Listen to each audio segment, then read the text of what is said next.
Radhe Radhe everyone. आज की video में हम जानेंगे कि देव उठनी एकादशी पर हम देव कैसे बनाते हैं, देव का छापा हमें कहाँ पर बनाना चाहिए, देव को उठाते कैसे हैं और देव उठाने के बाद सबसे पहले हमें क्या कार्य करना चाहिए और पूजा के बाद सामग्री का हमें क्या करना चाहिए। तो सबसे पहले बात आती है कि देव हमें कहाँ पर बनाने चाहिए। तो आप अपने घर के आंगन में देव बना सकते हैं, बालकनी में, छत पर या फिर पूजा घर के सामने, कहीं पर भी देव बना सकते हैं। बहुत से लोग रसोई घर में भी देव बनाते हैं। तो अगर आपके घर पर नॉनवेज नहीं बनता है तो आप अपने घर की रसोई में भी देव को बना सकते हैं। और देव बनाने से पहले जहां पर भी आप देव बनाने वाले हैं गंगा जल डालकर अच्छे से पोछा वगैरह लगा लें। और देव का छापा बनाने के लिए आपको खड़िया, चूना या फिर गेरू चाहिए होगी। तो यहाँ पर देखिए गेरू पाउडर लिया है मैंने और खड़िया ले ली है।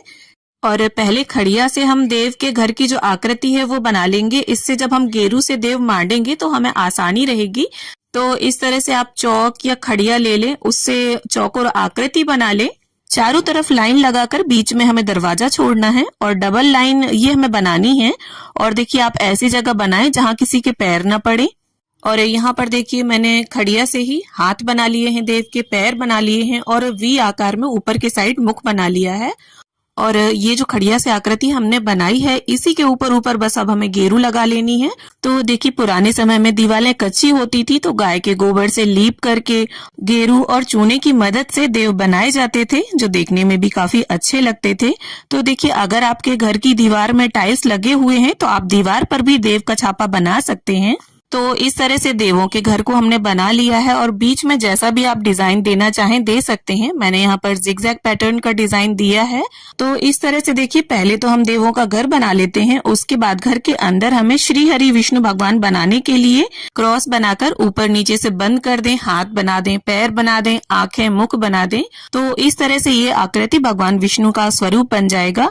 और इसके बाद देखिए हम स्वास्तिक बना लेंगे। आप चाहें तो चारों कोनों में स्वास्तिक बना सकते हैं।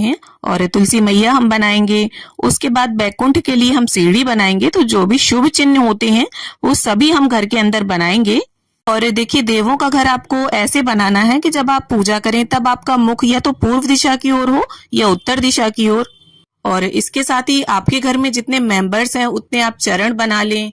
और जरूरी नहीं है बहुत सुंदर आकृति आपको आती हो, जैसी भी आती हो, सिर्फ भाव जो होता है वो जरूरी होता है। और साथ ही यहाँ पर गौ माता के खुर बना लेंगे, हम दीपक बना लेंगे। और लक्ष्मी माता का जो आसन है कमल, उसकी आकृति भी मैं यहाँ पर बना लूंगी। और देखिए अगर आपने बड़ा सा घर बनाया है तो आप यहाँ पर और भी कई सारी चीजें बना सकते हैं, जैसे सुदर्शन चक्र, शंख बना सकते हैं। जो भी चीजें शुभ हैं और भगवान श्री हरि विष्णु से, माता लक्ष्मी से, तुलसी मैया से रिलेट करती हैं, वो सभी चीजें आप यहाँ पर बना सकते हैं। और देव हम दिन में ही बना लेंगे। देव उठनी एकादशी के दिन आप दिन में किसी भी समय देव बना सकते हैं। और जब ये गेरू थोड़ा सूख जाए तो देव बनाने के बाद हम दिन में ही कुछ सामान यहाँ पर रखेंगे। मौसमी नई फसल की कुछ चीजें हम यहाँ पर रखेंगे, जैसे हमें गन्ना जरूर से लेना है क्योंकि देव उठनी एकादशी पर गन्ने का विशेष महत्व होता है। इसके साथ ही आप कोई भी एक अनाज ले लें। यहाँ पर मैंने 1 कटोरी गेहूं ले लिया है, आप बाजरा भी ले सकते हैं। और साथ में हमें यहाँ पर मूली रख देनी है, मूली पत्तों के साथ आप यहाँ पर रखें। और सिंघाड़ा भी हम यहाँ पर रख देंगे क्योंकि इस सीजन में सिंघाड़े भी आते हैं। और साथ ही यहाँ पर कोई भी ऋतु फल आप रख दें। यहाँ पर मैं अमरूद रख रही हूँ। और साथ ही में आंवले जो हैं वो इस मौसम में आने शुरू हो जाते हैं, तो आंवले अगर मिल जाए आपको तो आंवले भी आप जरूर रखें। कुछ सेम की फलियां हम यहाँ पर रख देंगे। और इसके साथ ही हमें कॉटन यानी रुई जरूर रखनी है। इस मौसम में जो जो खेती होती है नई फसल की वो सभी चीजें यहाँ पर रखी जाती हैं। और इसके साथ ही आपने जो भी देखिए मीठा बनाया हो या बाजार से कोई मिठाई मंगवाई हो उसे आप रख दें। और 1 कुल्हड़ या मटकी में आप जल भरकर जरूर रखें, क्योंकि देखिए ऐसा गीत में भी है कि कोरा कलश मीठा पानी, उठो देव पियो पानी। तो पानी भी आपको जरूर रखना है यहाँ पर। और इसके साथ ही 1 देसी घी का दिया भी हम रख देंगे। और जो दिया रखेंगे वो किनारे पर ही रखेंगे ताकि जब हम जलाएंगे इसे तो जिससे हम ढकेंगे वो ज्यादा हमें उठाना ना पड़े। तो ढकने के लिए आप देखिए इस तरह से एक बांस की टोकरी ले सकते हैं या कोई भी शुद्ध साफ बर्तन आप ले लें, पूजा का ले सकते हैं, या घर की परात भी ले सकते हैं क्योंकि परात जो होती है वो जूठी नहीं होती है, शुद्ध बर्तन माना जाता है। तो यहाँ पर मैं बांस की डलिया से ढक रही हूँ। और आप देखिए डलिया लें या परात लें, पूरा जो सामान है वो कवर हो जाना चाहिए। और इसके बाद हाथ जोड़कर हम यहाँ से हट जाएंगे। और ये जो तैयारी है हमें दिन में ही कर लेनी है, तो आप किसी भी समय ये सारी तैयारी दिन में ही कर लें।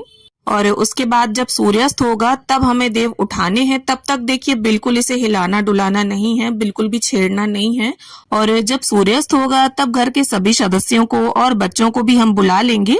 और देव उठाने के लिए सबसे पहले हम हाथ जोड़कर देवों से आग्रह करेंगे कि हे देव, आप अपनी योग निद्रा से जागिए और अपनी सृष्टि के संचालन के कार्यभार को संभालिए।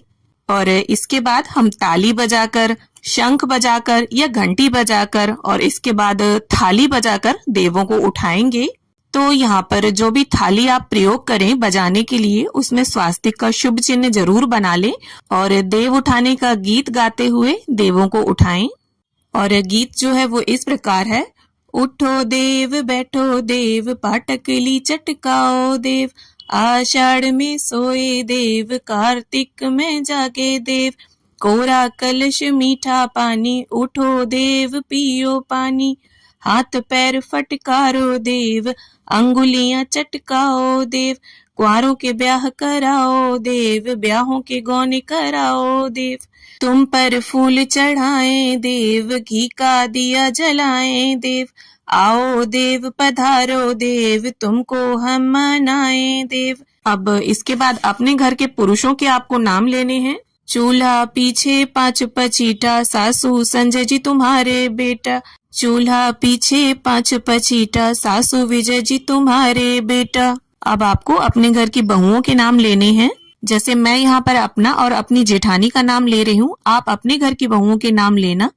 ओने कोने लटकी चाबी, मीनाक्षी है तुम्हारी भाभी, ओने कोने लटकी चाबी, सुमन है तुम्हारी भाभी। अब आपको अपने घर के बच्चों के नाम लेने हैं। ओने कोने झांझ मंजीरा, शुभी विशु है तुम्हारा वीरा, ओने कोने झांझ मंजीरा, मानसी गोलू है तुम्हारा वीरा। अब इसके बाद आपको गाना है। उठ नारायण, बैठ नारायण, चल चना के खेत नारायण, मैं बोऊं तू सींच नारायण, मैं काटूं तू उठा नारायण, मैं पीसूं तू छान नारायण, मैं पोऊं तू खा नारायण। अब इसके बाद आपको अपना सरनेम या गोत्र बोलते हुए गाना है। जैसे मैं यहाँ पर अपना सरनेम बोलकर गा रही हूँ। जागो चौहानों के देव, जागो चौहानों के देव। अब इसके बाद आपने जो भी भोग सामग्री अर्पित की है उस सभी का नाम लेना है आपको। जैसे गन्ने का भोग लगाओ देव, मूली का भोग लगाओ देव, मिठाई का भोग लगाओ देव, आंवले का भोग लगाओ देव, सिंघाड़े का भोग लगाओ देव, अमरूद का भोग लगाओ देव। अब इसके बाद सबसे पहले आपने जो दीपक रखा था उसे धीरे से टोकरी या परात उठाकर हमें जला लेना है। ज्यादा नहीं उठाना है, इतना उठाना है कि बस दिया हमें दिख जाए। और बहुत आराम से ये टोकरी हम किनारे पर ही रख देंगे। अब देखिए सबसे पहले जैसा कि मैंने बताया आपको क्या कार्य करना है देवों को उठाने के बाद। तो ऐसी मान्यता है कि जब देव 4 महीने की योग निद्रा के बाद जागते हैं तो सबसे पहले महारानी तुलसी की आवाज को सुनते हैं। तो सबसे पहले हमें अपने देवों को उठाने के बाद एक तुलसी दल लेना है और कोशिश करें आप उसमें मंजरी हो। और मंजरी जब भी तोड़े तो 1-2 तुलसी के पत्ते के साथ ही तोड़े, खाली मंजरी नहीं तोड़ी जाती। और सबसे पहले ये मंजरी वाला तुलसी दल हम अपने देवों को समर्पित करेंगे। अब देखिए गंगा जल और फूल की सहायता से, स्नान की भावना से हम अपने देवों को छींटा दे देंगे, वस्त्र की भावना से कलावा अर्पित कर देंगे और इसके साथ ही चंदन, रोली, तिल समर्पित कर देंगे। और अगर आपके पास पुष्प हैं तो आप वो समर्पित करें, ना हो तो कोई बात नहीं। और इसके बाद यथासंभव अपने दक्षिणा समर्पित कर दें। और इसके बाद जो दीपक हमने रखा था उसी से प्रेम पूर्वक हम अपने देव की आरती उतार लेंगे। और इसके साथ ही देखिए भोग का मैं आपको बता दूं, जो हमने देव को समर्पित किया है वो सभी भोग आप परिवार के सभी सदस्यों में वितरित कर दीजिए। और गेहूं अगर आप चाहें तो दान भी कर सकते हैं दक्षिणा के साथ, और ना चाहें तो खाली दक्षिणा जो है वो किसी भी कुंवारी लड़की को आप दे दीजिए घर की। और जो रुई हमने समर्पित की है उसकी देखिए बातियां बनाकर आप पूजा में प्रयोग कर लीजिए। और जो देव हमने बनाए हैं तो बहुत से लोग रात में सोने से पहले हटाते हैं और बहुत से लोग सुबह हटाते हैं। तो हटाने के लिए देखिए आपको एक साफ गीला कपड़ा लेना है और पोंछ लेना है और फिर उसके बाद उस कपड़े को धुलकर आप किसी भी पौधे में उस पानी को डाल दीजिए। हमारे यहाँ देव जो है वो सुबह हटाए जाते हैं। तो इस प्रकार देखिए पूजा संपन्न होने के बाद 3 बार जल घुमाते हुए पूजा का आचमन कर लें और हाथ जोड़कर देव से पूजा में रही कमियों के लिए क्षमा याचना कर लें। तो उम्मीद करती हूँ वीडियो देखकर आप सभी को इससे मदद मिले। वीडियो अगर थोड़ी भी हेल्पफुल हो, थोड़ी भी अच्छी लगी हो तो प्लीज वीडियो को लाइक करें, शेयर करें और हिंदू धर्म के व्रत, तीज, त्योहारों की पूजा विधि जानने के लिए चैनल को सब्सक्राइब कर लें।